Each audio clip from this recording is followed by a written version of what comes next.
Assalomu alaykum aziz kanalimiz kuzatuvchilari. Musiqa san'ati tarixi to'g'risida ma'lumotlar bilishni xohlaysizmi? Unda tinglang.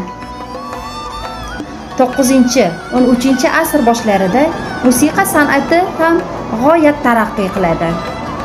Bayramlar, to'ylar, xalq sayillari va boshqa marosimlar shubhasiz kuy va qo'shiqsiz o'tmas edi.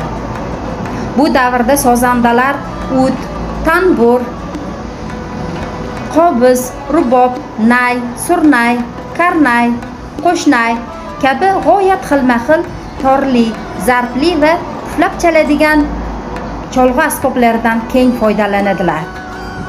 Xalq kuylari asosida keyinchalik tojik hamda o'zbek xalqlarining mumtoz kuyi Shashmaqom uchun poydevor bo'lgan rost, xusravoniy, boda, ushoq, zerafkanda, buzruk, spaxon, navo, basta, tarona kabi yangi kuylar ijod etilgan.